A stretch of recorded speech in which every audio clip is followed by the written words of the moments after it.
नमस्कार दोस्तों।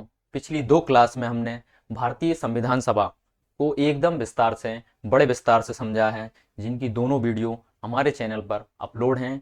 चाहें तो सबसे पहले शुरुआत करने से पहले भारतीय राज्य व्यवस्था को समझने से पहले हमारी दोनों क्लास भारतीय संविधान सभा को आप शुरुआत करें। उसके बाद आज हम नए टॉपिक की शुरुआत करते हैं।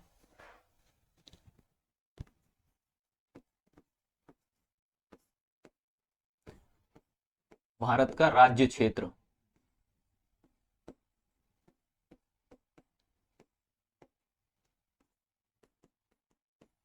दोस्तों, भारत का राज्य क्षेत्र हमारे संविधान के भाग 1 में वर्णित है। भाग 1 में वर्णित है। दोस्तों, हमारे संविधान जब निर्माण हुआ उस समय कुल 12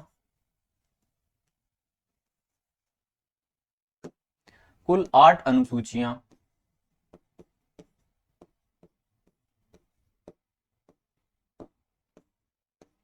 तथा 395 अनुच्छेद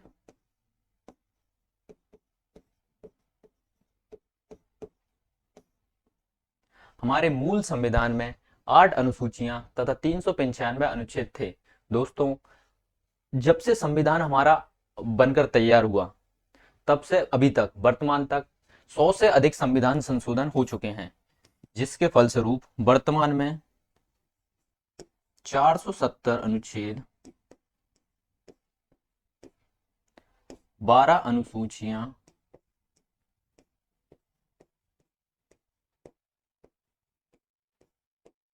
तथा 25 भाग, कुल 25 भाग, इतने अधिक संविधान संशोधनों के फलस्वरूप वर्तमान में 470 अनुच्छेद, 12 अनुसूचियां तथा 25 भागों में हमारा संविधान विस्तृत है।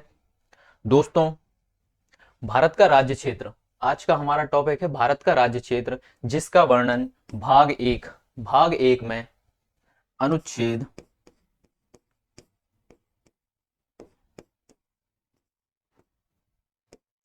1 से 4 तक, अनुच्छेद 1 से 4 तक वर्णन किया गया है। दोस्तों,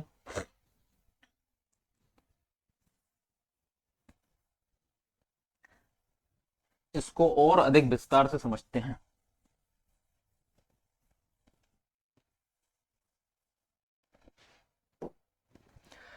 अनुच्छेद 1,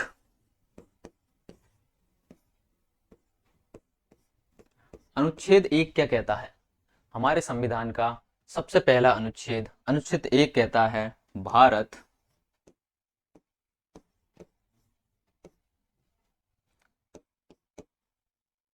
दैट इज इंडिया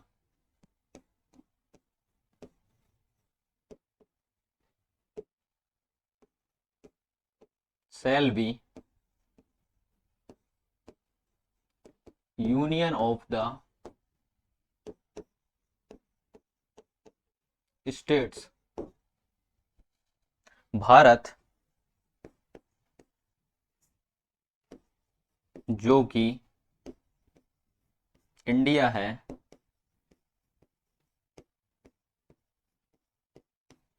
राज्यों का संघ होगा।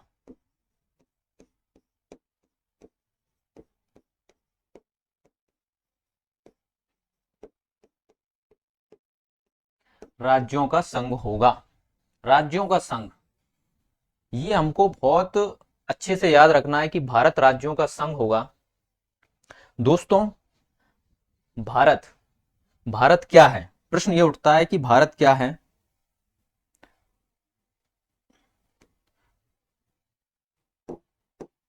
सबसे पहले देखते हैं दोस्तों कि भारत, अनुच्छेद 1 में हमारे भारत के लिए किन शब्दों का प्रयोग किया गया है। भारतवर्ष, हिंदुस्तान,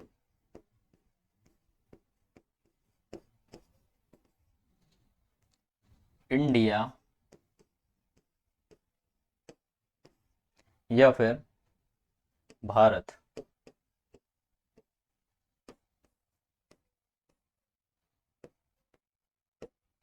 दोस्तों, अनुच्छेद 1 में सिर्फ इंडिया और भारत दो शब्दों का उपयोग किया गया है हमारे भारत के लिए, ना कि भारतवर्ष या फिर हिंदुस्तान। अगला प्रश्न ये उठता है हमारे मन में कि भारत क्या है।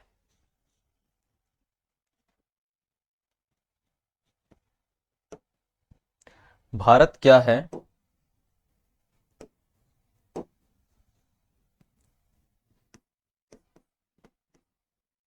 संघात्मक,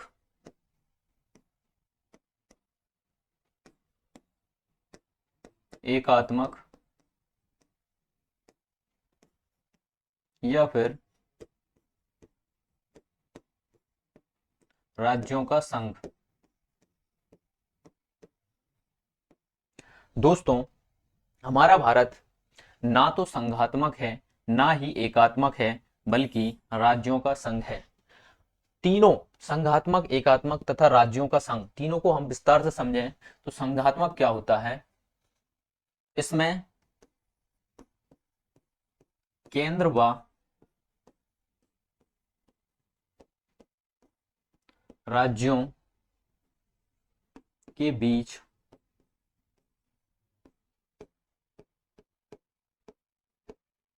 शक्तियों, केंद्र व राज्यों के बीच शक्तियों का बंटवारा। संघात्मक व्यवस्था में केंद्र व राज्यों के बीच शक्तियों का बंटवारा रहता है, जबकि एकात्मक में राज्यों का कोई अस्तित्व नहीं रहता।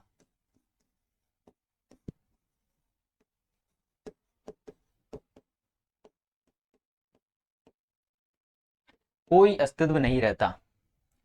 ठीक संघात्मक की तरह राज्यों का संघ, संघात्मक की जो परिभाषा है वही राज्यों का संघ, इसकी भी वही परिभाषा है, केंद्र व राज्यों के बीच शक्तियों का बंटवारा रहता है। लेकिन माइनर सा अंतर है, केंद्र व राज्यों के बीच शक्तियों का बंटवारा, इसमें भी सेम केंद्र व राज्यों के बीच शक्तियों का बंटवारा।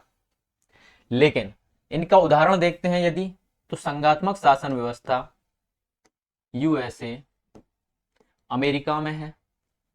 राज्यों राज्यों का कोई अस्तित्व नहीं, एकात्मक शासन व्यवस्था ये है ब्रिटेन, फ्रांस, जापान व चीन में। एकात्मक शासन व्यवस्था ब्रिटेन, फ्रांस, जापान तथा चीन में है। अब करते हैं राज्यों का संघ भारत के संदर्भ में। केंद्र व राज्यों के बीच शक्तियों का बंटवारा राज्यों के संघ में भी होता है। संघात्मक और राज्यों के संघ में माइनर अंतर क्या है वो बात करते हैं, उस पर चर्चा करते हैं कि संघात्मक शासन व्यवस्था, इसमें जो राज्य होते हैं उनमें किसी बॉन्ड या कह सकते हैं अपन समझौता, शब्द है समझौता। संघात्मक जो होता है, जैसे यूएसए में है, वहां पर 50 स्टेट्स हैं, वे सब समझौते के परिणाम स्वरूप संघात्मक में सम्मिलित हुए हैं। मतलब जब चाहे वो अलग हो सकते हैं।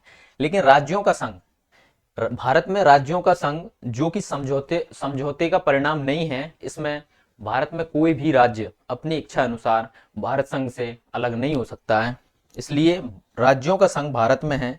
हालांकि भारत में खुद संघात्मक शासन व्यवस्था है, लेकिन इसका उल्लेख कहीं है नहीं है संविधान में, इस शब्द का उल्लेख है नहीं, लेकिन संघात्मक व्यवस्था ही अपने भारत में है।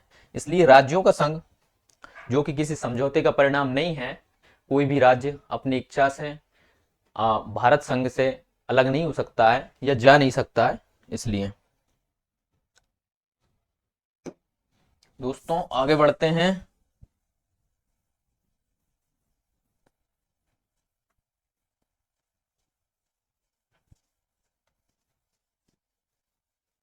तो अनुच्छेद 1 में दिया क्या है?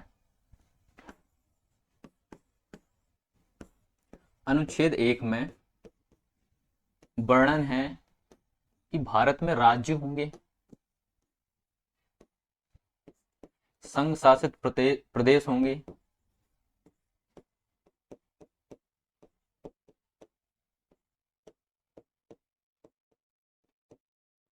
जिन्हें अपन यूटीज भी बोलते हैं, यूनियन टेरिटरीज। अर्जित किए हुए भाग,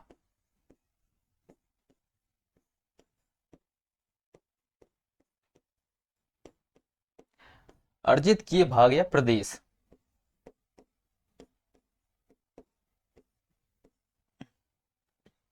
अनुच्छेद 1 ये कहता है कि भारत में राज्य होंगे, संघ शासित प्रदेश होंगे, अर्जित किए हुए भाग होंगे।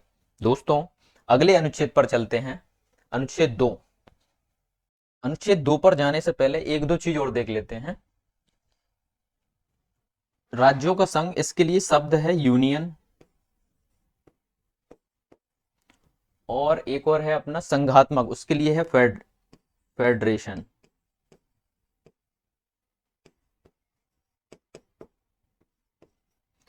दोनों चीज एक ही है, इन दोनों का मतलब एक ही है, संघ। ये जो फेडरल है ये है यूएसए, जहां पर 50 राज्य हैं। यूएसए में ये समझौते के तहत हैं, यूएसए राज्य में सम्मिलित, तो ये जब चाहे ये जा सकते हैं, यूएसए से अलग हो सकते हैं। जबकि यूनियन भी संघ ही है, लेकिन इसमें है कुल 28 राज्य वर्तमान में, 8 यूटीज, ये अलग नहीं हो सकते। अब बढ़ते हैं आगे दोस्तों, अब चलते हैं अनुच्छेद 2 पर।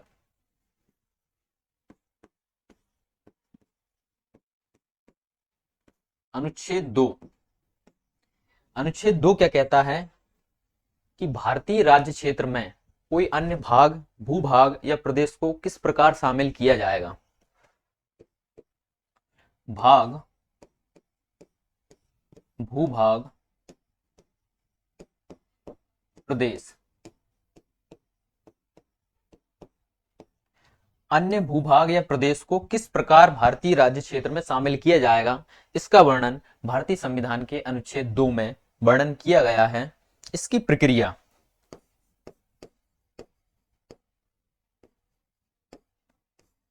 प्रक्रिया का उल्लेख इसमें दिया गया है कि संसद कानून बनाकर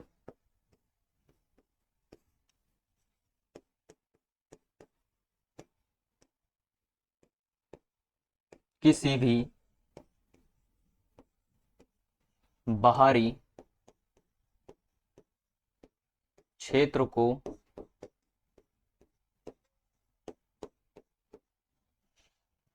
भारतीय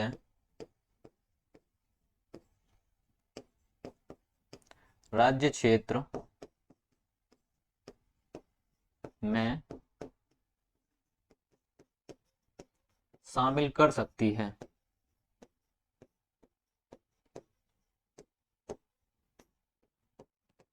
शामिल कर सकती है दोस्तों, जैसे कि वर्तमान में है 28 राज्य,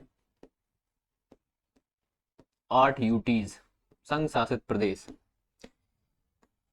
यदि कोई पाकिस्तान का भूभाग, इस तरफ से देख ले रहे हैं, पाकिस्तान का कोई भूभाग भारत में जोड़ना है, या फिर इधर नेपाल, बांग्लादेश,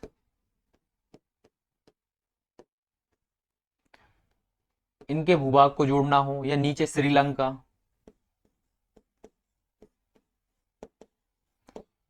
किसी भी भूभाग को भारतीय राज्य क्षेत्र में मिलाने के लिए प्रक्रिया दी हुई है अनुच्छेद 2 में। भारतीय संविधान के अनुच्छेद 2 में इसकी प्रोसेस, इसकी प्रक्रिया का वर्णन किया गया है।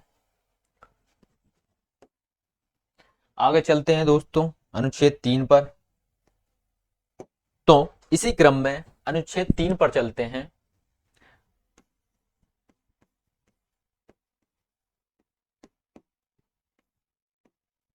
अनुच्छेद 3 क्या कहता है, भारत के राज्य क्षेत्र में यदि कोई परिवर्तन करना हो तो उसके लिए भारतीय संविधान का अनुच्छेद 3 काम करता है। उसकी प्रक्रिया अनुच्छेद 3 में दी हुई है। भारत के राज्य क्षेत्र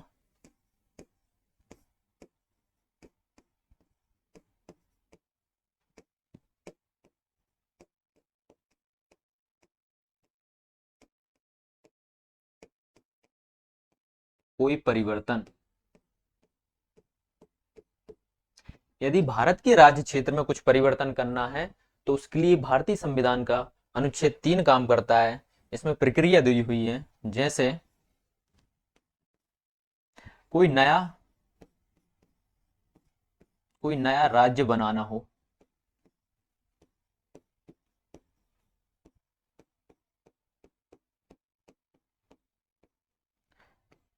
किसी राज्य की सीमा में परिवर्तन,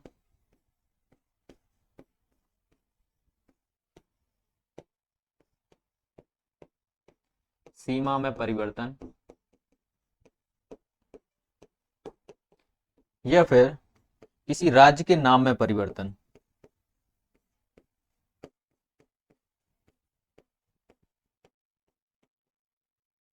राज्य के नाम में परिवर्तन करना हो तो अनुच्छेद 3 में प्रक्रिया क्या दी हुई है? प्रक्रिया है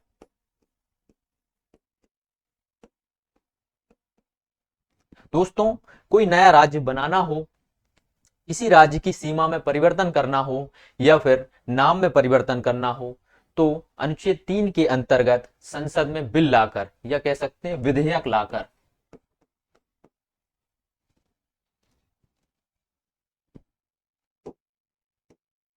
विधेयक लाकर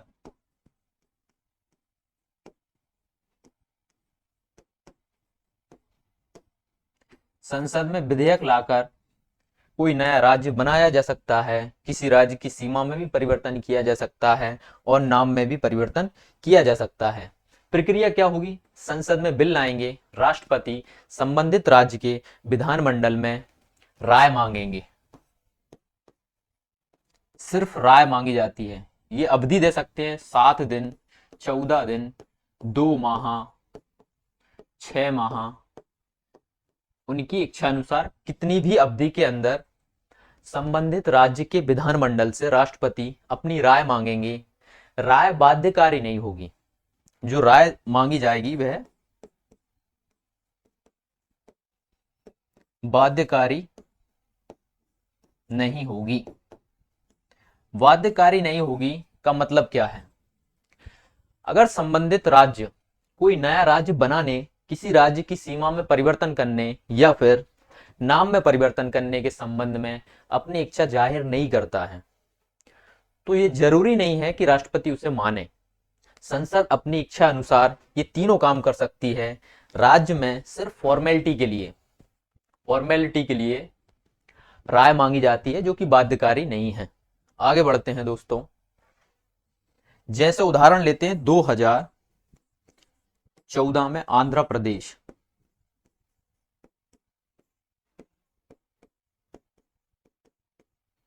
2014 में आंध्र प्रदेश ने अपनी राय विपक्ष में दी थी। किसके? नया राज्य बनाने के संबंध में। उन्होंने बोला था कि हमें कोई नया राज्य नहीं चाहिए, राज्य के टुकड़े नहीं चाहिए। उसके बावजूद भी सन 2014 में आंध्र प्रदेश का विभाजन हुआ। किसके? तेलंगाना के फलस्वरूप कि तेलंगाना नया राज्य बना। आंध्र प्रदेश का विधानमंडल इस चीज के लिए सहमत नहीं था कि आंध्र प्रदेश का विभाजन हो। उसके बावजूद राष्ट्रपति ने संसद में विधेयक लेकर आया राष्ट्रपति, और आंध्र प्रदेश का सन 2014 में विभाजन हुआ तेलंगाना के रूप में। आगे बढ़ते हैं दोस्तों। अनुच्छेद 4 दोस्तों, अनुच्छेद 4 पर चलते हैं। भारत का आर्टिकल 4 क्या कहता है? अनुच्छेद 4 आर्टिकल 4 क्या कहता है? संविधान का अनुच्छेद 4 कहता है कि अनुच्छेद 2 और 3 के अंतर्गत जो भी परिवर्तन किए जाएंगे वे अनुच्छेद 368 के अंतर्गत नहीं आएंगे। दोस्तों, अनुच्छेद 2 या 3 के अंतर्गत जो भी संशोधन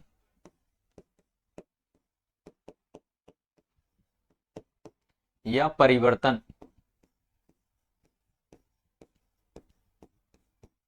किए जाएंगे वे अनुच्छेद 368 368 के अंतर्गत नहीं आएंगे। अनुच्छेद 368 क्या है, पहले उसे समझ लेते हैं। आर्टिकल 368 संविधान संशोधन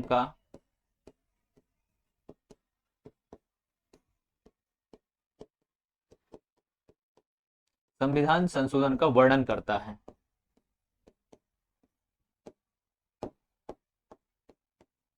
संविधान संशोधन जो कि 3 प्रकार से, सामान्य बहुमत, विशेष बहुमत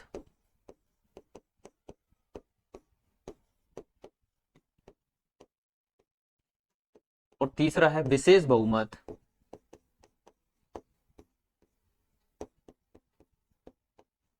प्लस आधे राज्यों का अनुमोदन।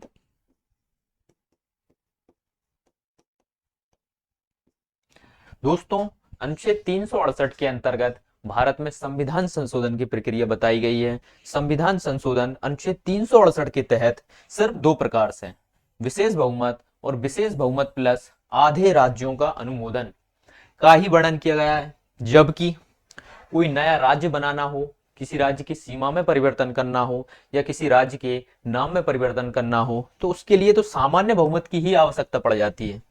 विशेष बहुमत या विशेष बहुमत प्लस आधे राज्यों का अनुमोदन की तो जरूरत ही नहीं पड़ती, इसके लिए सामान्य बहुमत ही काफी होता है। इसलिए इसमें अनुच्छेद 4 में बताया गया है कि अनुच्छेद 2 और 3 के अंतर्गत जो भी संशोधन या परिवर्तन किए जाएंगे वे अनुच्छेद 368 के अंतर्गत नहीं आएंगे। सामान्य बहुमत से ही नए राज्य बन जाते हैं, राज्यों की सीमाओं में परिवर्तन हो जाता है या फिर नाम में परिवर्तन हो जाता है। दोस्तों, भाग 1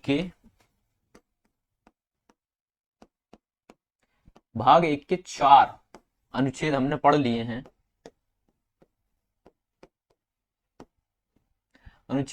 लिए हैं। बचे हुए कुछ फैक्ट हैं कि इसके लिए अपवाद क्या रहे हैं, जैसे अनुच्छेद 4A कैपिटल ए जो कि सिक्किम राज्य से संबंधित है, और भी आगे हम पढ़ेंगे कुछ फैक्ट अगली क्लास में।